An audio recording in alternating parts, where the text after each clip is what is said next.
Pada video ini saya akan membahas mengenai sistem komputer, khususnya bagian memori. Memori merupakan salah satu komponen yang sangat penting dalam komputer karena sering berfungsi untuk menyimpan data, instruksi, dan program yang sedang digunakan oleh sistem. Tanpa adanya memori, komputer tidak akan bisa menjalankan program atau memproses data yang kita berikan. Memori komputer adalah tempat penyimpanan data dan instruksi yang digunakan oleh komputer saat bekerja. Data di dalam memori disimpan dalam bentuk bit, yaitu angka biner 0 dan 1. Ketika CPU membutuhkan data atau instruksi tertentu, CPU akan mengirim permintaan ke memori. Kemudian, memori akan mengambil data tersebut dan mengirimkannya kembali ke CPU untuk diproses. Proses ini berlangsung sangat cepat sehingga komputer dapat menjalankan berbagai program secara efisien. Cara kerja memori dalam komputer dapat dijelaskan dalam beberapa langkah sederhana. Pertama, CPU. CPU mengirim permintaan data ke memori. Kedua, memori mencari data pada alamat penyimpanan yang diminta. Ketiga, memori mengirimkan data tersebut kembali ke CPU. Dan yang terakhir, CPU memproses data tersebut sesuai dengan instruksi program. Lalu proses ini memori bekerja menggunakan dua operasi utama, yaitu read atau membaca data dan write atau menulis data ke dalam memori. Fungsi utama memori. Memori memiliki beberapa fungsi utama dalam sistem komputer. Yang pertama adalah menyimpan data dan program, termasuk sistem operasi, aplikasi, dan data pengguna. Yang kedua adalah memberikan akses cepat terhadap data sehingga CPU dapat bekerja dengan lebih efisien. Yang ketiga adalah penyimpanan sementara, misalnya pada cache yang membantu mempercepat kinerja komputer. Dan yang terakhir adalah mengelola proses input dan output, yaitu data yang masuk dan keluar dari perangkat seperti keyboard, mouse, dan media penyimpanan. Lalu slide yang kelima, jenis-jenis memori. Dalam sistem komputer terdapat beberapa jenis memori yang memiliki fungsi yang berbeda. Jenis yang paling umum adalah RAM, yaitu memori untuk digunakan untuk menyimpan data sementara saat komputer sedang berjalan. Kemudian ada ROM yang berisi instruksi dasar untuk menjalankan komputer saat pertama kali dinyalakan. Selain itu ada juga cache memory yang berfungsi untuk mempercepat akses data yang sering digunakan oleh CPU.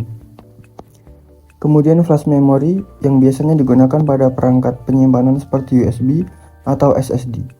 Dan yang terakhir adalah virtual memory, yaitu memori tambahan yang menggunakan ruang dari hard disk ketika RAM sudah penuh. Hierarki memori. Dalam komputer, memori disusun dalam sebuah struktur yang disebut hierarki memori. Urutan memori dimulai dari yang paling cepat namun kapasitasnya kecil, yaitu register, kemudian cache memory, lalu memori utama yaitu atau RAM, dan yang terakhir memori sekunder seperti hard disk atau SSD. Semakin dekat memori dengan CPU, maka kecepatannya semakin tinggi, tapi kapasitasnya lebih kecil dan biasanya lebih mahal. Slide 7, memori utama. Memori utama atau main memory merupakan memori yang cepat diakses langsung oleh CPU. Memori ini digunakan untuk menyimpan program dan data yang sedang diproses oleh komputer. Biasanya memori utama menggunakan teknologi RAM, yaitu terdiri dari dua jenis, yaitu SRAM atau static RAM dan DRAM atau dynamic RAM. Kedua jenis ini memiliki cara kerja yang berbeda, tetapi sama-sama digunakan untuk menyimpan data sementara saat komputer berjalan.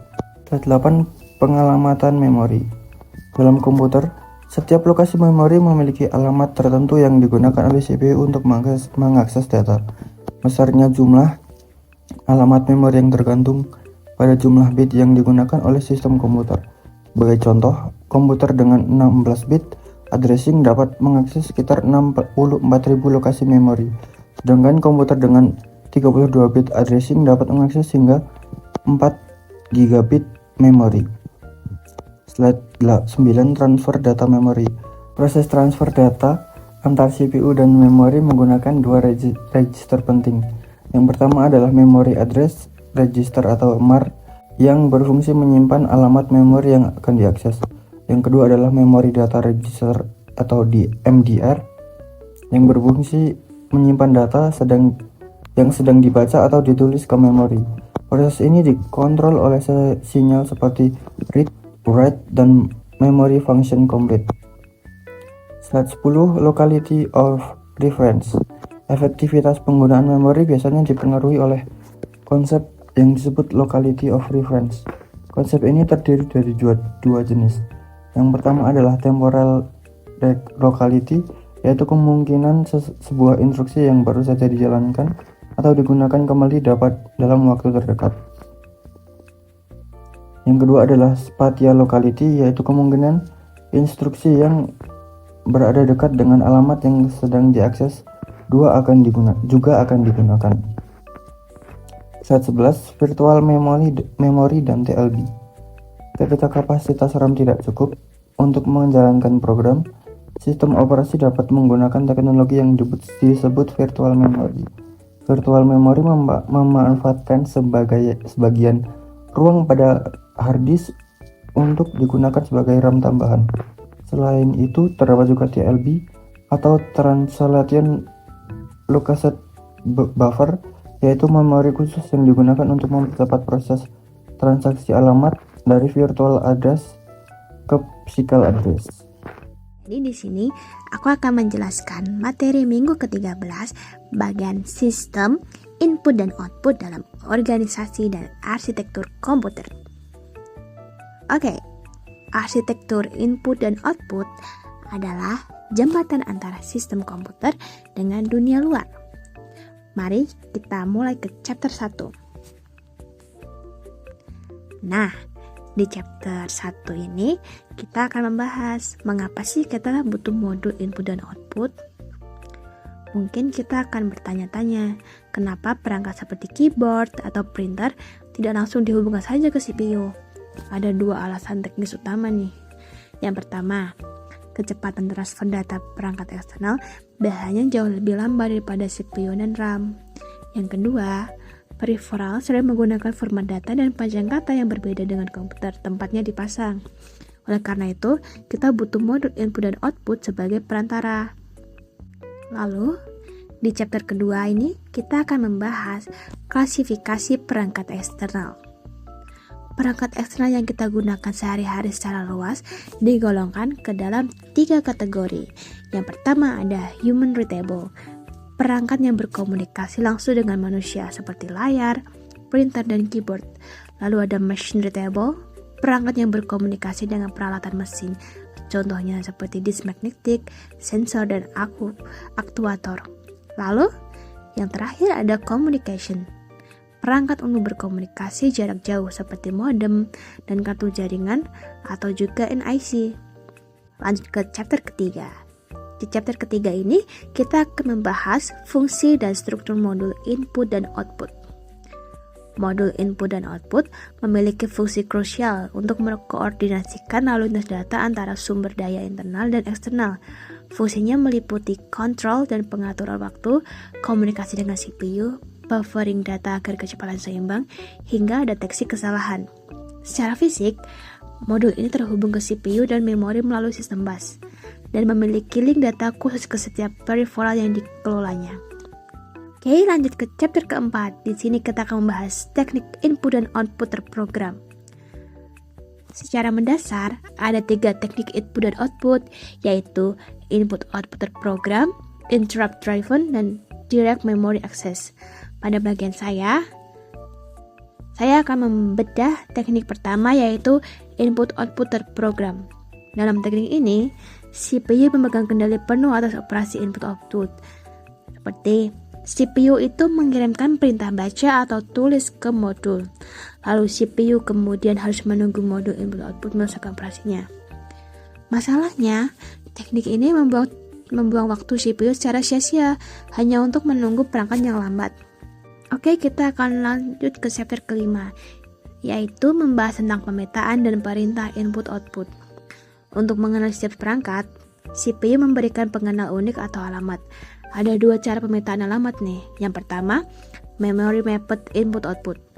Perangkat dan memori berbagi ruang alamat yang sama, sehingga perintahnya mirip dengan membaca memori biasa. Lalu ada isolate input-output, ruang alamat perangkat terpisah dari memori, sehingga membutuhkan perintah khusus seperti in atau out. Adapun perintah yang dikeluarkan CPU biasanya berupa kontrol tugas, tes status perangkat, serta perintah baca dan tulis data. Nah, kalian tahu nggak sih, dalam sistem komputer, proses input dan output bisa menjadi kurang efisien jika CPU harus terus menangani transfer data dari perangkat eksternal. Untuk mengatasinya, digunakan teknik yang disebut Direct Memory Access atau DMA. Dengan DMA, proses pemindahan data antara perangkat I/O dan memori dapat dilakukan tanpa harus melalui CPU. CPU hanya memberikan informasi seperti jenis operasi, alamat perangkat, alamat memori, dan jumlah data yang akan dipindahkan. Setelah itu, modul DMA akan menangani proses transfer data secara langsung. Sementara, CPU dapat melanjutkan pekerjaan lainnya. Salah satu teknik yang digunakan adalah cycle stealing, yaitu modul DMA meminjam siklus bus dari prosesor untuk mentransfer data dalam waktu yang sangat singkat. Seiring perkembangan teknologi, sistem I/O juga mengalami evolusi. Mulai dari CPU yang mengontrol perangkat secara langsung, kemudian menggunakan interrupt, hingga penggunaan DMA dan I/O channel yang mampu menangani perintah I/O secara lebih mandiri. Nah, pernah nggak sih kalian kepikiran? Kenapa komputer bisa ngejalanin banyak aplikasi sekaligus? Kita bisa buka browser, dengar musik sambil ngerjain tugas di Word, dan semuanya itu berjalan dengan lancar. Padahal, sebenarnya, komputer cuma punya satu prosesor utama. Nah, semua itu bisa terjadi karena ada sesuatu yang mengatur semuanya. Namanya adalah sistem operasi. Apa itu sistem operasi? Sistem operasi atau operating system, OS, merupakan software yang mengontrol jalannya program di komputer serta mengatur semua sumber daya yang ada di dalamnya. Sederhananya, sistem operasi adalah manajer utama komputer. Nah, dia yang mengatur program, mengatur memori, perangkat keras, dan semua proses yang berjalan di dalam komputer. Tanpa sistem operasi, komputer sebenarnya tidak bisa digunakan secara normal. Selanjutnya yaitu tujuan sistem operasi. Sistem operasi dibuat dengan dua tujuan utama. Yang pertama yaitu convenience dan yang kedua yaitu efisiensi. Nah, yang pertama, convenience ini artinya membuat komputer lebih mudah digunakan oleh manusia. Dengan sistem operasi, kita bisa membuka aplikasi, menyimpan file, dan menjalankan program tanpa harus berinteraksi langsung dengan hardware. Nah, yang kedua tadi yaitu efisiensi. Sistem operasi juga memastikan semua sumber daya komputer digunakan secara efisien. Contohnya, penggunaan CPU, penggunaan memori, dan penggunaan perangkat input dan output. Dengan pengaturan yang baik, komputer bisa bekerja lebih cepat dan optimal. Selanjutnya yaitu manajemen memori. Selain mengatur proses, sistem operasi juga bertanggung jawab mengelola memori komputer. Banyak sistem operasi modern menggunakan konsep virtual memory. Virtual memory ini memungkinkan yang pertama yaitu program berjalan walaupun tidak semua datanya ada di RAM. Dan yang kedua yaitu program menggunakan ruang memori yang lebih besar dari kapasitas memori utama. Dengan teknologi ini, komputer dapat menjalankan lebih banyak program sekaligus. Nah, kesimpulannya, sistem operasi ini adalah bagian paling penting dalam sebuah komputer. Tanpa sistem operasi, komputer tidak akan mampu menjalankan program dengan baik. Sistem operasi berfungsi untuk mempermudah interaksi antar manusia dan komputer, mengatur penggunaan sumber daya, mengelola proses yang berjalan, mengatur memori, dan mengontrol perangkat keras. Dengan semua fungsi tersebut, sistem operasi menjadi pengatur utama yang memastikan komputer bekerja secara efisien dan terorganisir.